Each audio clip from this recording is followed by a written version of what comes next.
thanks to the untimely passing of David Bowie, Alan Rickman, and of course Prince. Death has been on my mind a lot lately.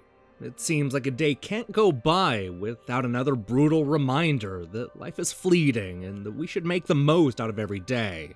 I think that's why I was both excited and wary of Everybody's Gone to the Rapture, a game steeped in the weighty topic. And while this brand new Steam release is definitely not for everybody, I now feel a little better about taking my final breath. Set in the mid-1980s, Everybody's Gone to the Rapture takes place in a quaint village in rural England. It's an agricultural area, far away from skyscrapers, strip malls, and fast food franchises. Completely surrounded by nature, Jotun is an ideal place to raise a family. Everybody is looking out for one another, and it's far removed from all the troubles of the world. Our experience in Jotun is different from most. We arrive in town after a tragedy has caused everybody, including the animals, to disappear. It's an eerie sensation, as if life simply stopped. We see half-finished work, cars parked in the middle of the streets, and countless empty houses. It's so bright and peaceful, almost as if everything is right in the world. But it's not, and there's a dark cloud of uncertainty looming overhead. Those looking for fast-paced action won't find any here. Everybody's Gone to the Rapture is a deliberately paced interactive story built on exploring the Valley community. Apart from the title, we're given no information before entering Jotun. It's up to our nameless protagonist to wander the streets looking for clues and piecing the mystery together. People hoping for a moving science fiction story will find a lot to love in this first-person journey. Although you'll pick up a lot of information from ringing telephones and audio diaries, most of the story is played out through a series of memories. It seems the remnants of the past linger in Jotun, and we're able to watch the town's final moments before the tragedy strikes. This gives us a unique insight, seeing each person grapple with their own mortality, regrets, and faith. We learned that this event happened in waves, so much of the game revolves around how the community reacts. We follow several key characters, each uncovering a new puzzle piece that makes the mystery a little clearer. We start with Father Jeremy Wheeler, a local parishioner who has seen his faith rattled by recent events. Not far away, Frank Appleton runs a local farm and is trying to come to grips with the passing of his wife. Lizzie Graves runs a lakeside holiday camp, and she's not sure how to react when a former flame comes back to town. That man is Stephen Appleton, and he may know more about what's going on than he's letting on.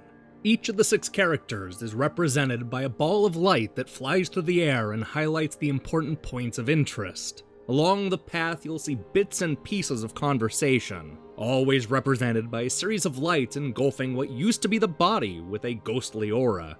Once you've located all of the story beats, we'll see what ultimately happens to the characters and move on to the next. While a lot of the conversations will simply happen around you, there are key moments that will require triggering. Some events are hidden inside these tiny glowing dots floating in the sky, which means you'll have to open up a rift and let them out. You do this by moving the analog stick back and forth until you locate the exact frequency, and then the light show begins. For what it's worth, this mechanic represents most of the gameplay found in Everybody's Gone to the Rapture. As compelling as the story is, some gamers will be disappointed that there isn't much to do. This game hopes you'll be invested enough in the mystery to want to look through every building, backyard, and hiking path for clues. I was, but still wish they had developed real puzzles to go along with wandering around. That said, the valley is expertly crafted and fully realized, so I largely enjoyed poking around every nook and cranny. Beyond the story-heavy gameplay, I found myself frustrated by the game's structure. Because the valley is so large, the developers have that floating ball of light guiding the way. This makes the path feel a lot more linear than it should, and the constant hand-holding took me completely out of the experience. But even with the light guiding the way, I still managed to get lost looking for the last few remaining conversations.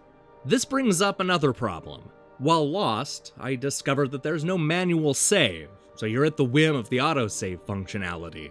Unfortunately, the autosave didn't always work properly. I wandered around for more than an hour looking to trigger the save, fearing that I would come back and lose all of my progress. For a game designed to be explored at your own pace, the Stringent Saving seems antithetical to the theme. And then there's the frame rate, which fluctuates more than Nintendo's stock price. I'm not sure what frame rate they were going for. There are times when it grinds to a crawl. This seems to get better once you get out of Yachten proper, but Everybody's Gone to the Rapture is never very smooth.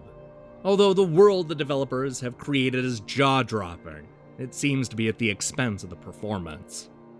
But even when the technical issues are at their worst, I still wanted to keep going and see the story out. The Chinese Room has crafted a compelling mystery with incredible performances.